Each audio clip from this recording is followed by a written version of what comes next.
Okay, so let's see if we can simplify this expression and keep our eye on um, the type of answer we're looking for. It's going to be one of these functions, except it's going to be squared. So, but our focus should first be on just making this expression simpler. And as I look at this, I want to take it one chunk at a time. This is pretty complicated. I want to just take the numerator, and I think I want to do reduce everything to sine and cosine and see what we get.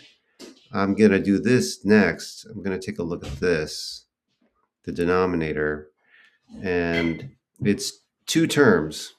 And I want to see what happens when we, again, reduce to sine and cosine, and, you know, maybe there's a chance we can combine these two. In other words, go ahead and do the addition of these two. And that all depends on their having the same denominator, though. Okay, so let's work on the top. Secant squared, by definition, is 1 over cosine theta multiplied by interesting, sine theta. And I'm going to take that over 1. Well, no, you know what? I mean, when we multiply this, I'm just getting sine theta over cosine theta, which is tan.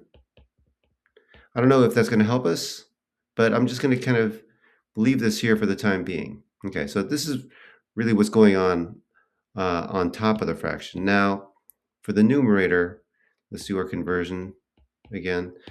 This is the definition of tan plus, and then here's the definition of cotan.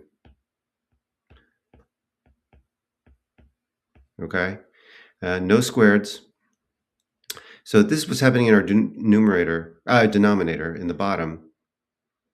And what I like to do when I see two fractions, I instinctively just want to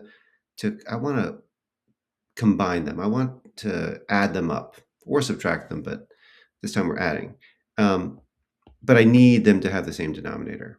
So this has cosine, this has sine. I want to give each of them what they don't have. And that way they'll both have the same denominator. This one needs sine theta. But of course, if I'm going to add a sine theta down here, I really have to multiply by sine theta over sine theta to make it legit. Okay. And then this is going to get a cosine theta over cosine theta, so that this has what this one didn't have, so now they're going to have the same denominator. But interestingly, on top, I'm going to get a sine squared theta on this fraction and a cosine squared theta on this fraction. So what this is going to look like is sine squared theta over, here's my denominator, plus cosine squared theta over, and here's that exact same denominator. So, I'm good to go in terms of just making one fraction. Here's that common denominator, and I just get to make the numerator, the top, look like this. Now, come on. This is 1. This comes from our most grand and important trig identity. That's way at the top of the pyramid right here. That's the top of the pyramid right there. So yes, that becomes 1, and boy, that simplifies things for us really nicely.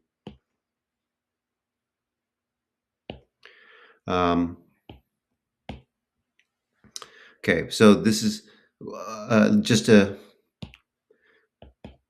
rewrite what we have. This is in the numerator of the fraction. I keep saying that. Denominator. This is in the bottom. And this is the top. I think I want to go to the sine over cosine version of the top, okay? Because now the operation I'm going to do is our keep, change, and flip. We're going to flip this. It's going to look like sine. I'm going to keep this. I'm going to now multiply by, and I'm flipping this. This goes on top over 1, sorry. Okay, and I get to multiply these, and this is going to, hey, look, when you have this multiplication here, you can treat both factors, both sides of this multiplication um, as two sides of the same fraction. I can really just like literally extend that line, and I have this times that times that. Well, guess what? This, when they're all factors, they're all multiplying. You can cancel factors that are the same, and look at what we have in the end. We have sine squared theta, and there is our option which we're going to choose.